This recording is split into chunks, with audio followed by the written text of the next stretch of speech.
वटपौर्णिमा हा सण सुवासीन स्त्रियांसाठी अत्यंत पवित्र आणि महत्त्वाचा सण आहे. आपल्या पतीला उदंड आयुष्य लाभावं, 7 जन्म हाच पती मिळावा यासाठी सुवासीन स्त्रिया हे व्रत मनोभावे आणि श्रद्धेने करतात. पण वडाच्या झाडाची पूजा करण्याचा शुभ मुहूर्त माहीत आहे का?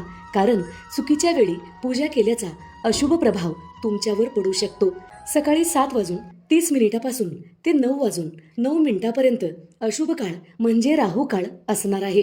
या काळात वडाच्या झाडाची पूजा करू नका.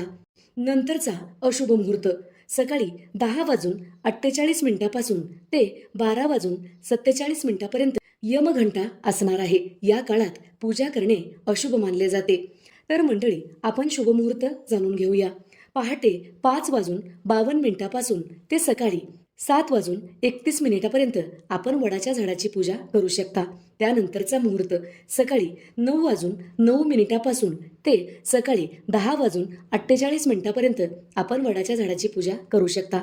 नंतरचा मुहूर्त दुपारी 12:06 ते अगदी 5:30 आपण वडाच्या झाडाची पूजा करू शकता. पण शुभ मुहूर्तावर पूजा करणे अत्यंत शुभ मानले जाते आणि अशुभ मुहूर्तावर पूजा कधीही करू नका. व्हिडिओ आवडल्यास नक्की लाईक करा, शेअर करा, सबस्क्राईब करा.